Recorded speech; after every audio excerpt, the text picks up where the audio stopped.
faut l'avouer, c'est tellement plus facile de découvrir la vie, de découvrir la lumière là où l'obscurité est présente, d'être celui qui porte le drapeau lorsqu'autour de nous, on va vers une autre direction. Il y a cette force en nous de sentir qu'on a le courage de porter un message, de faire teshuva par exemple, sortir d'une vie, découvrir une nouvelle vie, avoir cette force en nous de se dire, voilà, j'ai découvert la vérité, je porte en moi cette abnégation de me dire, voilà la vérité, je l'ai trouvée. C'est beaucoup plus facile que de naître dans une famille qui a toujours pratiqué la Torah et les mitzvot, et de devoir accomplir et de suivre les recommandations de nos parents, de perpétuer les traditions, de le faire avec une forme de mécanisme, des habitudes. On perd le feu, on perd la flamme, on perd l'envie et le désir et la passion aussi. Yitzhak a fait comme son père. Il a creusé les mêmes puits. Il n'a pas eu peur. Et c'est sa rigueur qui lui a permis la réussite. Boker Tov les Koulam, bonjour à toutes et à tous. Je suis infiniment heureux de vous retrouver en cette magnifique matinée que Dieu nous offre sur la terre. J'espère que vous allez bien. On va développer ensemble notre Tania du jour aujourd'hui, le troisième, Siman du Kuntra Sacharon. Ce Tania du jour, on le fera juste après ces quelques notes de Nigun qui nous permettront de commencer à se mettre dans cette ambiance-là, de cette chassidoute, de cette soif-là que nous avons, d'étudier la chassidoute pour nous rapprocher encore un petit peu plus d'Akadosh Baruch Hu, de Dieu, et de vivre son message. Matzah alecha nafshi kama kama kama kama kama alecha besari matzah alecha nafshi kama kama kama kama kama alecha besari hey ay de la la ya di da mai da mai ya da di da ma ya mai da la ya di da ya ya hey matzah alecha nafshi kama kama kama kama kama alecha besari matzah alecha nafshi kama kama kama kama kama alecha besari terela ya mai terela la ya di dadam Nous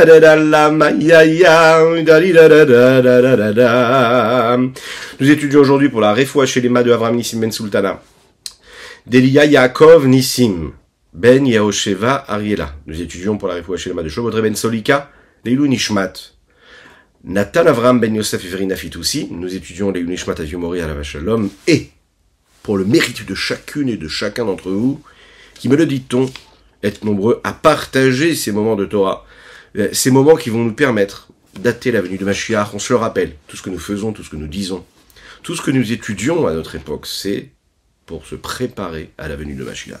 Alors vous savez que nous sommes dans cette année de Hakel. Le Hakel, c'est l'année du rassemblement. Et l'année du rassemblement, alors là, bon, il y a ceux qui sont là virtuellement, ils sont présents puisque ce qu'ils étudient, ils le vivent.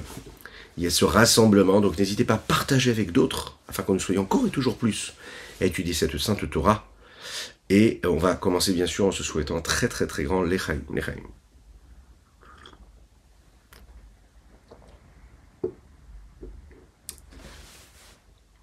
Dans ce que nous avons étudié hier, et celui d'avant-hier d'ailleurs, on a parlé de ce qu'était l'action concrète. Quelle action il y avait dans une étude de la Torah? Quelle action concrète il y avait lorsque nous faisons la tefila? On a parlé aussi de l'importance qu'il y a de la kavana, de l'intention, de la direction de pensée que nous avons. Mais celle qui est dirigée plutôt vers une action concrète. Et il y a une nouvelle dimension ici qu'on va développer, c'est la kavana qu'il y a dans le cœur. L'intention. Quelle est ma concentration? Qu'est-ce que je vis? Comment est-ce que je vibre quand je prononce ces mots de tefila? Comment est-ce que je vibre? Qu'est-ce que je ressens? Est-ce que je me déconnecte ou pas? Est-ce que je suis encore avec les pieds sur terre ou est-ce que je suis vraiment attaché au dévoilement, à la lumière divine qui se trouve dans les mots que je suis en train de prononcer ou en train d'étudier ou dans l'action que je suis en train de faire? Est-ce que c'est de l'amour et de la crainte qui va rester, ce qui va permettre le dévoilement du monde de Yetzira, des séphirotes du monde de Yetzira, ou est-ce que ça va monter jusqu'au monde de Bria, est-ce que ça va vraiment s'élever?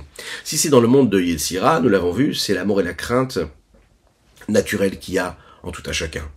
Si c'est l'amour et la crainte intellectuelle, c'est-à-dire qu'on a réussi à passer quand même une étape, à s'élever véritablement, alors là c'est ce qu'on appelle l'amour et la crainte intellectuelle qui nous permet de monter jusqu'au monde de Bria. En fait, la Kavana, elle va donner du relief, elle va donner de la présence, de l'épaisseur à ce qu'on est en train de faire. Et, c'est clair, automatiquement, elle va lui donner beaucoup plus de présence, beaucoup plus de dévoilement. Parce qu'à chaque fois qu'on étudie quelque chose, qu'on fait quelque chose et qu'on a une kavana particulière et qu'on réveille et qu'on dévoile une forme de lumière qui était cachée juste avant, d'un monde en question, il est question de quoi? Des séphirotes qu'il y a dans ce monde-là. Et quand je réussis à développer, à réveiller et à dévoiler les sphirotes qui se trouvent dans le monde de Bria ou le monde de Yetzira, je permets un réel dévoilement, quelque chose de différent. Je permets de monter, d'élever ces paroles de Torah, de les faire passer du monde de la Asiya au monde de Yetzira, et du monde de Yetzira au monde de Bria. Et ça, c'est particulier. Et le Rabbi Shlon Zalman ici va nous parler des différences qu'il y a justement entre ces kavanotes qu'on est capable d'avoir, basées sur les écrits du Harizal. Lehavin Mashekato B'Sha'ar Eichudim, Perek Bet, pour comprendre ce qui est dit dans le Sha'ar Eichudim, qui développe justement toutes ces questions-là d'union, d'unicité qu'on est capable de créer, et à travers le lien que nous avons avec chaque chose, la concentration que nous avons avec chaque chose et les kavanotes que nous avons. Perek Bet, dans le deuxième chapitre, d'Alidé Torah Shelbe Kavana, d'Ivrahim Malachim Bolam Yetzira. Que quand on étudie la Torah, mais nous n'avons pas de kavana en étudiant, eh bien on crée des anges qui, eux, s'arrêtent et sont là juste dans le monde de Yetzira. Mais ils ne vont pas monter plus haut. Parce qu'un homme a cette crainte, a cet amour pour Akadosh Baruch Hu, alors il se trouve dans l'endroit dans lequel il a la kavana. Tu réussis à te détacher de ta matière et tu t'élèves jusqu'au monde de Yetzira, ben tu es dans le monde de Yetzira. Tu arrives à monter jusqu'au monde de Briat. En fait, tu te trouves là où ta kavana elle est. Hein, on connaît ce principe-là. L'homme est là où ses pensées sont. Donc si ton intention de penser, elle va jusqu'au monde de Briat, ben tu te trouves dans le monde de Briat. Lechaim. C'est la raison pour laquelle un homme qui n'a pas de kavana, ça veut dire que c'est pourquoi il n'a pas de kavana. C'est-à-dire qu'il ne réfléchit pas à la grandeur de Dieu. Il est en train d'étudier la Torah, il est en train de faire la tefila, mais il ne pense pas à la grandeur de Dieu. Et il ne crée pas de réflexion, d'approfondissement qui lui permettent de faire naître en lui de l'amour de la crainte. Comment je peux avoir de la kavana? Parce que je vais réfléchir. Qu'est-ce que je vais réfléchir? Je sais, Dieu existe. Ah, c'est lui qui a créé le monde. Oui, c'est lui qui a créé le monde. On peut passer à autre chose. Eh ben non. La Kabbalah, la Chassidut, elle te dit, il faut faire ce travail de hitbonenut. D'accord? C'est-à-dire de réflexion. Tu t'arrêtes, peu importe où tu es, tu vas réfléchir. Tu peux être dans le bus, tu peux être dans le métro, tu peux être dans l'avion, tu peux être dans la voiture, tu peux être au travail. Tes mains travaillent, ta tête, elle peut continuer à réfléchir, à penser. Vous vous souvenez de cette fameuse histoire de ce vieux chassid en Israël, en Eretz Israël, qui travaille dans une grande société, Solel Bonnet, qui construit les immeubles. Donc il a beaucoup de travail. Pendant des années, des dizaines d'années, il va travailler là-bas. Il est avec son tracteur et il travaille. Voilà. Et un jour, son responsable vient le voir et lui dit, tu sais, tu as beaucoup travaillé ici, on a décidé de te donner une promotion, on va te payer plus, et on va te donner une place dans un bureau, tu vas pouvoir diriger les opérations depuis ce bureau-là. Et voilà que cet homme-là, il répond avec un large sourire, je suis désolé, mais je refuse votre proposition. Bien sûr, la direction ne comprend pas. Tout le monde rêve d'avoir une promotion, d'évoluer, d'avoir une meilleure place. Et en plus besoin de porter les charges, le béton, etc. Tu seras dans un bureau, tu vas diriger les opérations et t'es mieux payé. Et cet homme-là doit répondre, écoutez, déjà vous m'enlevez mes mains, ne m'enlevez pas aussi ma tête. C'est-à-dire que si j'arrête de travailler maintenant avec mes mains, je vais devoir travailler avec ma tête. Diriger des opérations, ça veut dire s'asseoir à un bureau, s'occuper des choses, être concentré, avoir des responsabilités, bah oui. Donc je pourrais plus utiliser ma tête. Et moi quand je travaille, en fait, je pense à quoi? Je pense à Dieu. C'est un vrai juif. Il travaille, il a les mains dans la matière, mais sa tête elle est ailleurs, son cœur il est ailleurs. D'accord? Donc il a refusé cette place-là. C'est une histoire vraie, hein. Imaginez un petit peu. Parce qu'un juif, ce qu'il doit bien comprendre, c'est que tout ce qu'il fait dans son existence, ça doit toujours être dirigé vers cette prise de conscience de présence de Dieu. Donc quand je suis en train de faire la tefila, quand je suis en train de travailler, en train de faire mes courses, quand je suis en train d'étudier la Torah, je ne dois pas oublier de m'arrêter, de réfléchir. et à travers cette réflexion-là d'intégrer ces principes-là. Qu'Akadosh Baruch Hu, il est grand, mais ça veut dire quoi il est grand? Je le savais déjà hier. Le fait de réfléchir et d'approfondir l'idée que Dieu est grand, qui crée le monde, etc., etc., le fait d'y penser, eh bien, ça le fait exister, ça fait exister cette crainte et cet amour que j'ai pour lui. Ça lui donne de la présence dans ma conscience, parce qu'il n'a pas besoin de moi pour être présent, mais ça lui donne de la présence dans ma conscience. Et donc ça m'élève, ça me détache. Un homme qui réfléchit pendant 10 minutes, pendant 5 minutes à Dieu, les quelques heures qui vont passer après cette réflexion-là, elles seront complètement différentes dans sa vie. Il aura une autre vision du rapport humain qu'il va avoir avec ses semblables, il va avoir une autre vision de l'éducation qu'il donne à ses enfants, il va avoir une autre vision de l'harmonie qu'il doit créer dans son couple. Il y a tout qui va changer, parce qu'il a pris de la hauteur vers l'essentiel. Il s'est élevé complètement.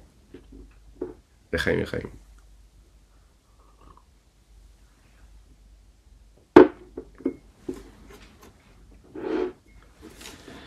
Vesham, Evi, mais Azor Parashat Shlach, dans le Harizal là-bas, Rabbi Yitzhak Luria, il rapporte ce qui a été dit dans le Zohar. Parashat Shlach. De led kala de itaved choulé, bar kala de oraita utzlota de tzalek uvaka choulé. Il n'y a pas une seule voix qui soit perdue. Qu'est-ce que cela veut dire? À part la voix de la Torah ou de la Tefila, qui, elle, perce et fend tous les firmaments. En fait, quand tu fais quelque chose, quand tu dis quelque chose, ça ne disparaît pas. Attention, si c'est de la Torah ou de la Gdusha, qui va entourer le monde, qui va fendre toutes les armures des différents mondes, et qui va monter de monde en monde. Donc il y a quelque chose de spécial dans la voix qui prononce et qui sort, dans le son de la voix qui est là à travers la parole, à travers les mots de la Torah de la Tefila. Lorsque cette voix est entendue, lorsqu'un homme étudie la Torah ou bien qu'il prie, il est en train de dévoiler, d'extérioriser et de permettre à l'âme divine qui est en lui de vivre, de s'exprimer. L'expression de cette voix-là à travers les mots qu'il prononce et à travers les mots qui constituent à travers les lettres qui constituent ces mots qu'il est en train de prononcer, ne reste pas dans ce monde-là ici-bas. Ça va voyager, ça va s'élever, ça va monter. Il faut savoir que quand j'ai une kavana dans la tefila, il y a des anges qui sont créés dans le monde de Bria. Comme quand j'ai une kavana, et que j'ai une bonne intention quand j'étudie la Torah, que je pense à la grandeur de Dieu. Quand un homme dit les mots, les Shem Shamaim, ça veut dire il est dit parce que Dieu est présent, parce que Dieu est là dans sa vie, parce qu'il comprend qu'il s'adresse à Dieu. Il étudie la tefila pas pour lui, il fait la tefila pas pour lui, il étudie la Torah pas pour lui, mais pour Dieu. Alors, pardon, ça s'élève du monde de Asia, et puis ça monte vers le monde de Bria. C'est-à-dire que ça ne va pas rester dans le monde dans lequel ça a été prononcé. Dans quel monde ça a été prononcé? Dans le monde d'Asia. Ça reste dans le monde d'Asia? Non, ça va s'élever jusqu'au monde de Bria, parce qu'il l'a dit avec la Kavana. Maintenant, quand l'homme réussit à faire en sorte que ces mots qu'il a prononcés s'élèvent et sont intégrés dans les capacités intellectuelles qu'il peut avoir, que ce soit l'amour ou la crainte intellectuelle, alors à ce moment-là, il réussit à monter jusqu'au monde de Bria. Il crée des anges dans le monde de Bria. Maintenant, il faut comprendre ça. Quand on dit on crée des mondes dans le monde, des anges dans le monde de Bria, c'est pas un monde, on l'a déjà dit ça, qui est à des milliers de kilomètres de nous. Non, c'est en nous. Il y a différents cercles en nous qui nous accompagnent, et ces anges, ils nous accompagnent. Tu as une bonne kavana dans ta tefila. Ben, sache que ta journée, elle va être différente, parce que tu auras des anges qui, eux, reflètent à travers les différentes séphirotes qui se trouvent dans le monde de Bria, qui vont t'accompagner aujourd'hui. T'es resté jusqu'au monde du Yetzira, ben ça va rester jusqu'au monde du Yetzira. Lechaim, lechaim.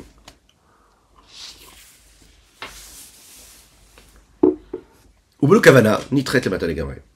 Ah là par contre, celui qui n'a pas du tout kavana, celui qui dit les mots comme ça, machinalement, sans réfléchir à ce qu'il dit. Alors à ce moment-là, il y a une différence fondamentale entre la Torah et la Tefila. Quand j'étudie la Torah et que je n'ai pas eu de kavana, il y a eu des créatures qui ont été créées, à savoir quoi? Des anges dans le monde de Yetzira. Alors qu'une tefila sans la kavana, attention, elle reste en bas. Elle reste dans le monde de Asiya, elle s'élève même pas du tout. Elle ne monte même pas au monde de Yetzira. Comme je va se voir, comme les dit dans les Zohar, Parashat Pekudei, Davresh mem e, Hamoudbet, Go raki atata roulé, des karet selotim silaan roulé. Dans ce firmament-là inférieur, il y a ces téphilotes qu'on appelle les téphilotes psulotes. C'est des téphilotes qui n'ont pas de consistance, qui n'ont pas la possibilité de s'élever. Quand on fait la tfila, on doit savoir ce qu'on est en train de dire. On doit se rappeler à qui on parle. Même si on n'est pas concentré sur chaque mot qu'on est en train de prononcer. On doit avoir une kavana, une direction de pensée. Alors, on peut se rassurer tout de suite, on verra par la suite, qu'on a une solution pour élever cette filote que nous avons prononcée, qu'elles ne vont pas rester à jamais, à l'infini, des tfilotes psulotes, c'est-à-dire des tfilotes qui ne servent à rien. On va pouvoir les élever. Une personne qui fait la tefila, par exemple, et qui, au moment où il est en train de prier, il a des pensées étrangères, il pense à autre chose, il pense à son projet, il pense à la voiture qu'il doit acheter, il pense aux courses, il pense à savoir comment il doit payer son crédit, il pense aux soucis qu'il a dans son compte en banque, il pense aux vacances qu'il a envie de prendre. Eh bien, ils font en sorte que ces mots de tefila qu'il est en train de prononcer perdent tout ce qu'ils ont en eux, c'est-à-dire la vitalité qu'il y a dans ces mots-là. Eh bien, ça ne permet plus à ces mots de tefila de s'élever. Cette vitalité-là, elle est complètement bloquée, enfermée. À l'extérieur, on a l'impression de voir des mots de tefila, parce que les mots sont prononcés. Mais il n'y a pas de consistance, il n'y a pas de vitalité qui relie cette tefila qui est prononcée ici-bas avec les mondes supérieurs. Alors, est-ce qu'elles sont considérées comme des paroles profanes? Non, chas v'shalom. Parce que c'est des mots de Gdusha qui ont été prononcés. Pendant ces mots de Gdusha, j'ai eu des pensées étrangères. Et on ne parle même pas des pensées chas v'shalom interdites, on pense de pensées étrangères. Comme ça nous arrive tous. C'est tellement difficile de rester concentré. On va penser à tout. Donc elles sont dans cette situation intermédiaire. Ni elles montent, et ni elles descendent. Elles sont comme ça, elles sont bloquées. Pourquoi est-ce qu'on précise cela? Parce qu'on va le voir. Quand un homme va faire teshuva, par exemple, ou un jour il va faire une belle tefila, avec une belle kavana, mais il est capable aussi d'élever les tefilotes qu'il a pu faire sans kavana. Il les prend avec lui, il les ramène, parce qu'elles sont là en suspens dans ce monde-là, dans le monde inférieur, et s'il réussit à avoir un jour une kavana qu'il faut, alors il va ramener avec lui toutes les autres tefilotes. Vayensham parashat vayakel dav resh alef amudbet.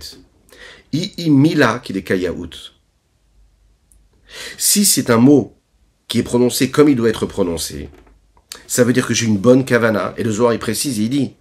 Alors à ce moment-là, tous ceux qui sont en mesure de prendre cette parole-là, de la prendre et de l'élever jusqu'au firmament supérieur suprême, en fonction de la concentration qu'il a pu avoir, alors elle a du sens, alors elle est entendue cette parole-là. Par contre, quand elle est dit sans kavana, alors elle reste en bas dans le monde matériel, et là à ce moment-là, on ne peut pas la reconnaître, on ne peut pas la percevoir, on ne peut pas ressentir son impact. La question c'est, pourquoi quand il n'y a pas de kavana, d'intention apte, il y a une différence entre la Torah et la Tefila? Pourquoi est-ce qu'on ne pourrait pas dire que la Torah et la Tefila c'est pareil? Pourquoi on fait une distinction? Quelle est la différence entre la Torah et la Tefila?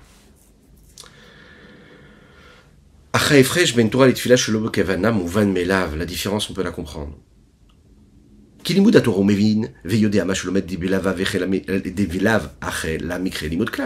Parce que quand j'étudie la Torah, je comprends, je saisis ce que je suis en train d'étudier. Parce que si je ne comprends pas ce que je suis en train d'étudier, alors c'est plus une étude. Donc je suis obligé de comprendre ce que j'étudie. Et si je comprends ce que j'étudie, ça veut dire que j'ai une forme de kavana. Alors que quand je suis en train de faire la tefila, eh bien là, l'Alacha me dit que si je ne comprends pas tout ce que je suis en train de dire, c'est considéré quand même comme une tefila. On va le voir tout de suite. Le Rabbi Shimon Zalman nous dit dans la Halacha, dans le Shulchan Aruch, on précise, attention, qu'il s'agit là de la Torah orale et non pas de la Torah écrite.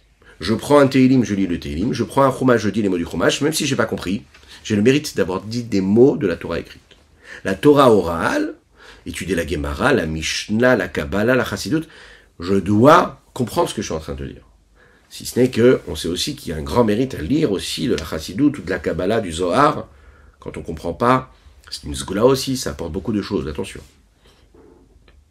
Mais si on regarde ici, dans les termes halachiques, il faut que je comprenne ce que je dis quand j'étudie la Torah. Quand je fais la tefila, c'est pas pareil. Quand j'étudie la Torah écrite, le fait de dire les mots, c'est déjà la mitzvah du limud de la Torah. Je suis pas capable de comprendre. Je ne saisis pas, je comprends pas l'hébreu. Ok? Je sais le lire, je comprends pas bien. J'ai pas la possibilité d'écouter un café pour l'âme, étudier le Tanya. J'ai pas la possibilité de suivre ces shiurim-là, de comprendre. J'ai devant moi un Tanakh, une Bible, et je peux la lire en hébreu. Mais je lis toute la journée le Tehillim, mon âme, elle s'envole très très haut. Même si j'ai pas compris ce que j'ai dit. Rak shelomed, stam, belo kavana lishma mevat Hashem shivilibo bichnei gilud rak me'ava mesutret vetivit, parce qu'il est en train d'étudier ici, non pas parce qu'il a un amour dévoilé, mais un amour qui est caché, qui se révèle.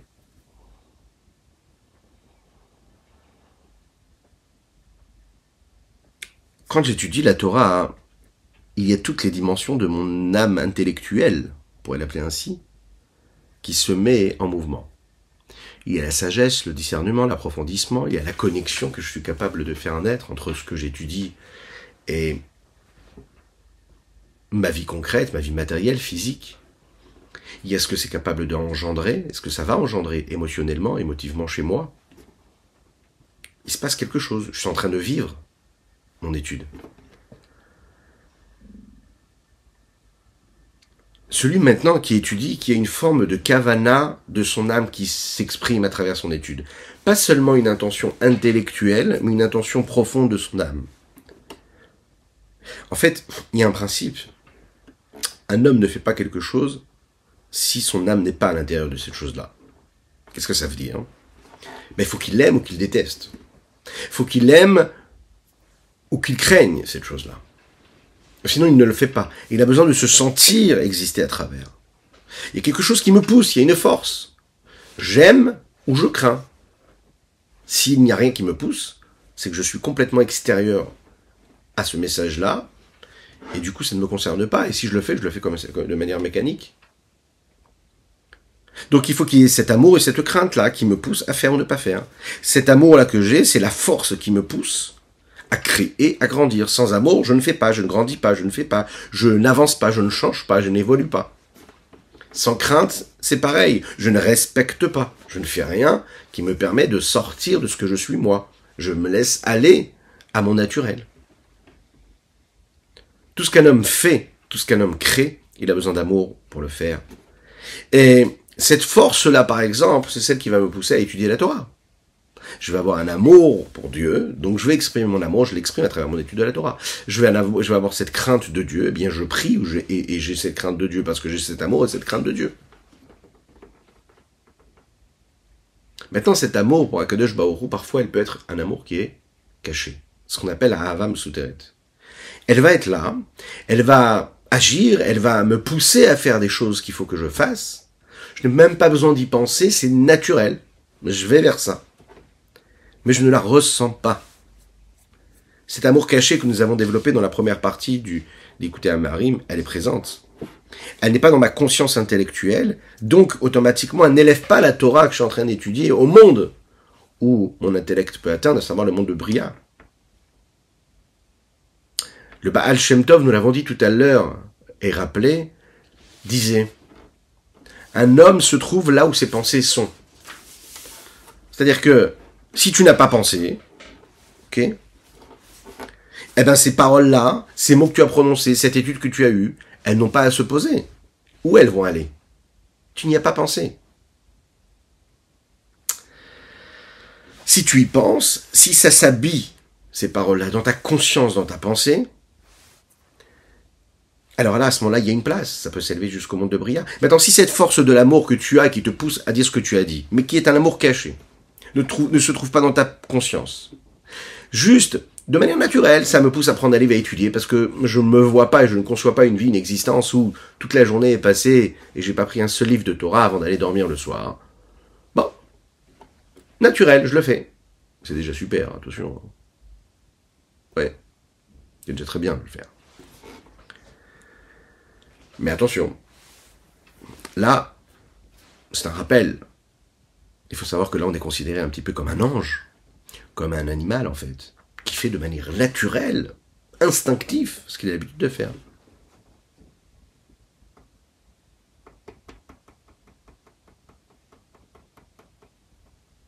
Donc à ce moment-là, hein, comme un animal ou comme un ange, ce que j'ai réussi à étudier ne va pas dépasser le monde de Yetzira.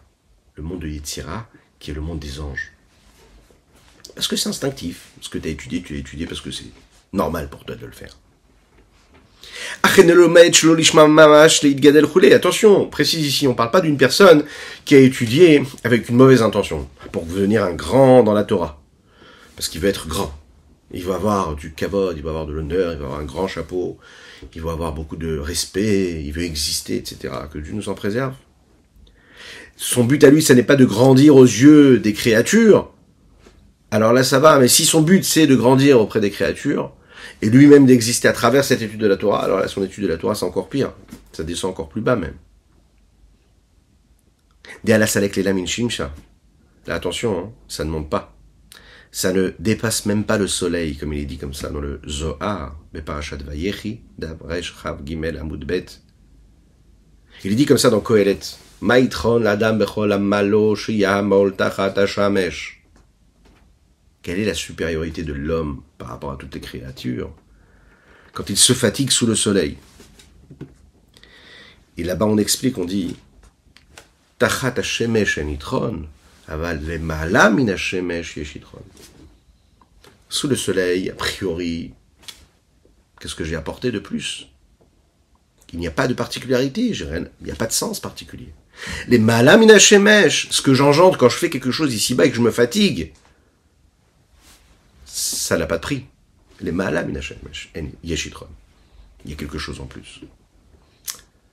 Maintenant, qu'est-ce qui fait que ce que je fais en bas ne dépasse pas le soleil, reste sous le soleil, ne le dépasse pas? Alors le Zohar, il explique là-bas, il dit, quand j'étudie la Torah et que je réussis à dépasser les sujets du monde, tout ce qu'il y a sous le soleil, ce qui se passe, je réussis à percer ce plafond-là de verre. Je ne le fais pas pour ce que ça peut m'apporter ici-bas sur Terre, mais je le fais parce que c'est Akadosh Baruch Hu qui me l'a transmis, parce qu'à ce moment-là, je suis en train de me connecter à Hachem, et que grâce à ça, je permets à Dieu de se dévoiler ici-bas sur Terre un petit peu plus. En tout cas, on va l'essayer. Je dévoile cette lumière. Là, à ce moment-là, je suis rentré dans une dimension qui me permet de dépasser le soleil, d'être au-dessus du soleil. Je vais vers l'essentiel. L'essence du ciel.